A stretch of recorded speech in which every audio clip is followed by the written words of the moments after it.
Yuk berjuang bersama kami, salurkan infak donasi terbaik Anda ke nomor rekening berikut ini. Bismillahirrahmanirrahim. Assalamualaikum warahmatullahi wabarakatuh.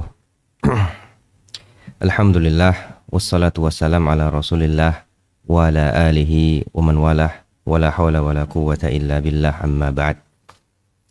Eh, Kewajiban bagi seorang mukmin dan muslim yang baru mengenal sunnah, di mana sebelumnya dia bergelimang dengan bid'ah dan maksiat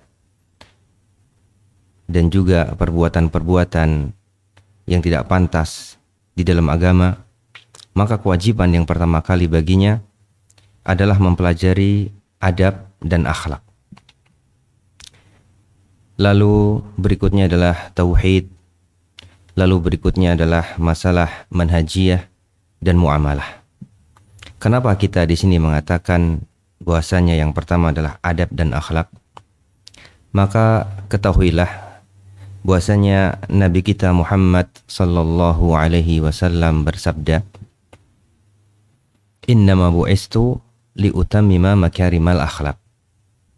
Hanyalah aku ini diutus untuk menyempurnakan akhlak-akhlak yang mulia. Kalimat innama adalah kalimat pembatasan yang maknanya adalah yufidul hasr, yaitu pembatasan.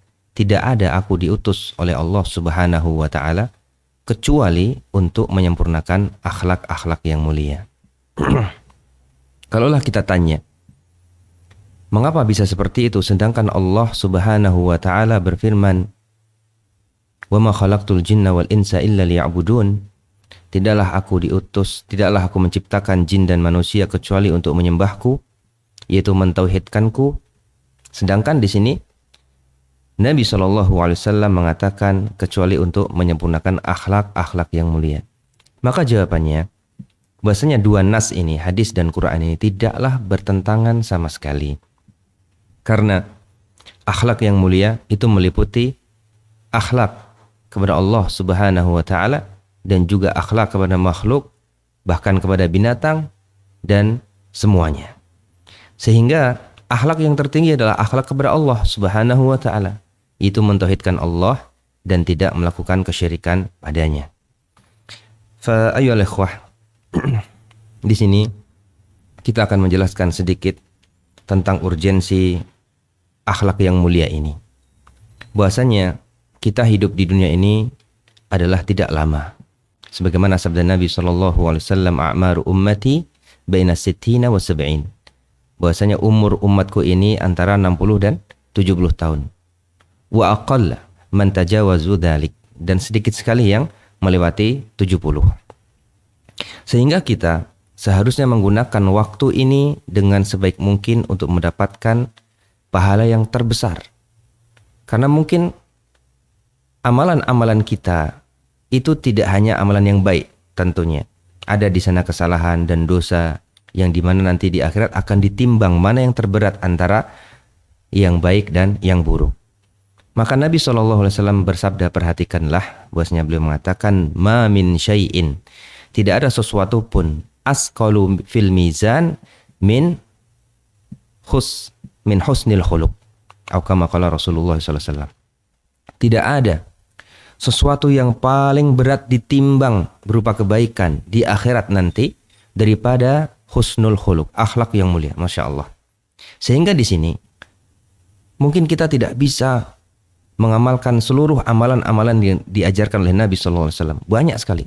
Sholat, zakat, puasa, amalan-amalan sunnah yang begitu banyak.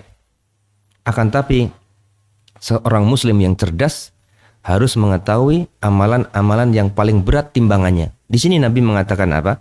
Ya, akhlak yang mulia. Nah, ketika seorang yang berakhlak mulia, dia akan bisa menyamai orang-orang yang berpuasa, orang-orang yang sholat malam dengan sekedar akhlak mulianya. Tentunya pada Allah dan juga pada makhluknya, seperti itu. Sebagaimana sabda Nabi SAW di hadis yang lain, bahwasanya innal mu'min atau muslim, ya, la yudrik, betul-betul seorang muslim atau mukmin itu akan mendapati maqam, ya, maqamul qaim dan juga maqam as-shaim, yaitu posisi seorang yang ahli ibadah salat malam dan juga puasa, bi husni khuluqihi, dengan akhlak mulianya.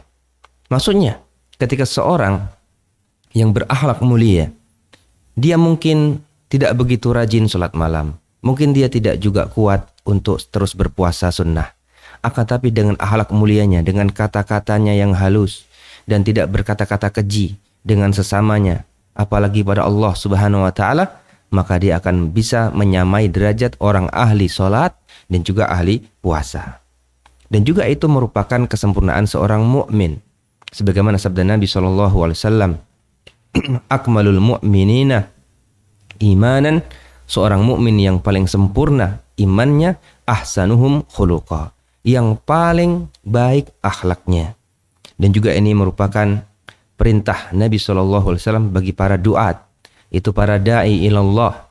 Karena Nabi SAW memerintahkan Mu'ad bin Jabal radhiyallahu anhu ketika berdakwah ke Yaman, beliau mengatakan, ittaqillaha haitsuma kunta, bertakwalah engkau pada Allah dimanapun engkau berada. Wa'ad bi'is sayyi'ata al-hasanah tamhuha, dan ikutkanlah kebaikan-kebaikan kepada keburukan-keburukan sehingga itu bisa menghapuskannya. Wa khaliqin nasa bi khuluqin hasan, dan pergaulilah manusia dengan akhlak yang baik. Dan juga khairiyah yang sangat banyak sekali, ya, berkaitan dengan akhlak ini. Nabi mengatakan khairukum khairukum khairukum, semua berkaitan dengan akhlak yang baik. Seperti orang yang terbaik di antara kalian adalah yang terbaik kepada ahlinya, istrinya, sahabatnya, tetangganya, dan banyak sekali masalah-masalah akhlak yang di sini dijelaskan oleh Nabi SAW dengan keutamaannya. Lalu setelah itu, ayol ikhwah, kita harus belajar tauhid. Belajar tauhid. Kenapa? Karena tauhid adalah tujuan utama kita diciptakan oleh Allah Subhanahu wa taala. Sebagaimana surat di dalam surat Az-Zariyat ayat 56 yang telah kita bacakan tadi, di mana Allah berfirman, "Wa ma khalaqtul jinna wal insa illa liya'budun." Tidaklah aku ciptakan jin dan manusia kecuali untuk menyembahku. Di sini Allah Subhanahu wa taala menjelaskan tidak ada, ya, tujuan lain penciptaan jin dan manusia kecuali untuk mentauhidkan Allah, dan tentunya yaitu kebalikannya, jangan sampai kita berbuat kesyirikan. Di mana kesyirikan, Allah Subhanahu wa taala berfirman tidak akan diampuni. Dosanya tidak akan diampuni. Barang siapa meninggal atau mati dalam keadaan mensekutukan Allah, yaitu dengan syirik yang besar, maka dia tidak ada ampunan baginya dan dia bisa kekal selama-lamanya di neraka. Allah Subhanahu wa taala berfirman, "Innallaha la yaghfiru ay yushraka bihi wa yaghfiru ma duna dzalika liman yasha wa may yusyrik billahi faqad dhalla dhalalan ba'ida." Barang siapa menyekutukan Allah Subhanahu wa taala, sungguh Allah tidak akan mengampuninya, dan Allah mengampuni dosa-dosa di bawah kesyirikan. Seperti itu. Dan ketahuilah, tidak ada Allah Subhanahu wa taala mengutus seorang nabi dan rasul, ya, setelah zaman Nabi Adam berakhir kecuali telah terjadi kesyirikan. Rasul yang pertama kali yang diutus oleh Allah Subhanahu wa taala adalah Nuh alaihi salam. Di mana di jarak antara Adam dan Nuh sekitar 1000 tahun ketika Adam meninggal. Di situ terjadi banyak maksiat. Mungkin pembunuhan seperti Qabil membunuh Habil dan juga kemaksiatan yang lain, tapi Allah membiarkannya. Ya, sampai terjadi kesyirikan yang pertama kali di kaumnya Nabi Nuh alaihi salam. Sehingga Allah Subhanahu wa taala tidak ridha dan mengutus Nuh alaihissalam untuk meluruskan, ya, tauhid yang sudah melenceng di kaum muslimin. Nah, seperti itu. Sehingga Allah Subhanahu wa taala sangat perhatian sekali dengan masalah tauhid ini. Karena ketika seseorang meninggal dalam keadaan bermaksiat tapi dia bertauhid pada Allah, maksudnya tidak menyekutukan Allah dengan suatu apapun, maka dia masih bisa mendapatkan ampunan dari Allah. Bahkan dia bisa mendapatkan ampunan seluruh dosanya. Adapun ketika dia mensekutukan Allah dengan kesyirikan yang besar, maka dia kafir dan tidak akan masuk surga selama-lamanya dan kekal di neraka selama-lamanya. Na'udzubillahi summa na'udzubillah.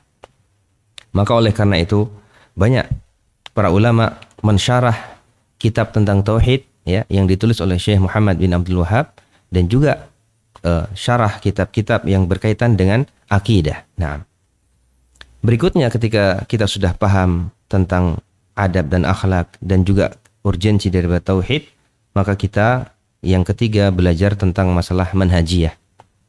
Manhajiyah adalah dari kata-kata nahjun, yaitu jalan.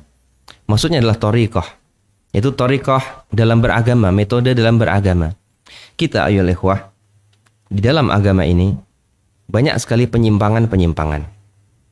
Yang mana Nabi SAW bersabda, "Man ya'ish minkum ba'di," barang siapa yang hidup di antara kalian setelahku akan mendapati ikhtilafan katsira, akan mendapati perpecahan yang sangat banyak sekali. Fa'alaikum bis sunnati, maka wajib atas kalian untuk memegang sunnahku, wa sunnatil khulafa'i rasyidin al-mahdiyyin min ba'di, dan sunnah-sunnah para sahabatku, para khilafah, para khalifah al-mahdiyyin setelahku. Addu 'alaiha bin nawajid, maka gigitlah hal itu dengan gigi gerahmu. Nawajid adalah gigi geraham yang paling dalam, ya, yaitu yang paling kuat ketika menggigitnya, tidak seperti gigi seri dan yang lainnya. Maksudnya harus bersungguh-sungguh kita dalam memegang sunnah Nabi SAW. Maksudnya di sini Nabi SAW mengisyaratkan agar kita berpegang teguh dengan jalan para sahabat. Itu dia. Makanya dikatakan manhaj salafus saleh, yaitu jalannya para sahabat, yaitu ijma' para sahabat dan juga yang mengikuti mereka dengan baik. Di mana Nabi SAW dalam hadis lain menyebutkan khairukum ummati, sebaik-baik kalian adalah umatku, yaitu kurunku. Dalam riwayat lain qarni. Thumma alladhina yalunahum, thumma alladhina yalunahum. Setelah itu adalah kurunnya para tabi'in, lalu kurunnya tabi'ut tabi'in, yaitu zaman sahabat, tabi'in dan tabi'ut tabi'in. Itu 3 kurun yang terbaik, di mana para ulama mengatakan zaman para salaf. Maka ketika seseorang beragama dan bermetode dengan jalan mereka, para sahabat dan juga tabi'ut tabi'in, ya, tabi'in dan tabi'ut tabi'in, maka dinamakan mereka adalah para salafiyun, seperti itu. Jadi salafi bukanlah organisasi yang muncul di belakangan atau madhab tertentu yang muncul di belakangan. Tidak seperti itu. Barang siapa ketika dia beragama dengan metode mengikuti para sahabat dan tabi'in dan tabi'ut tabi'in, maka dia adalah orang yang berusaha, ya, orang yang berusaha mengikuti jalan para salafus saleh yang dinamakan salafiyun. Mungkin di antara mereka ada khilaf, ada pertentangan, ya, akan tapi bukanlah masalah yang urgent yang besar seperti itu. Karena apa? Karena metode beragama mereka sama seperti itu. Dan ini juga disabdakan Nabi SAW dalam hadis yang lain, ya, sataftariqu ummati ala salasina wa sab'ina firqatan kulluha finnar illa wahidah. Akan terpecah umatku ini 73 golongan, semuanya masuk neraka kecuali 1. Para sahabat adalah orang yang paling cerdas, ya, paling semangat dalam berdakwah. Mereka tidak menanyakan bagaimana cara menyatukan mereka, ya Rasulullah. Akan tetapi mereka pengen selamat. Manhum ya Rasulullah, siapa yang selamat itu ya Rasulullah. Maka Rasulullah SAW bersabda, ma ana alaihi al-yawma wa ashabi au kama qala, yaitu yang mereka beragama, ya, seperti aku dan sahabatku hari ini. Itulah yang disebut dengan metode atau manhaju as-salaf. Nah, mungkin itu yang bisa saya sampaikan, ya. Semoga bermanfaat bagi antum semua. Subhanakallahumma bihamdika asyhadu an la ilaha illa anta astaghfiruka wa atubu ilaik.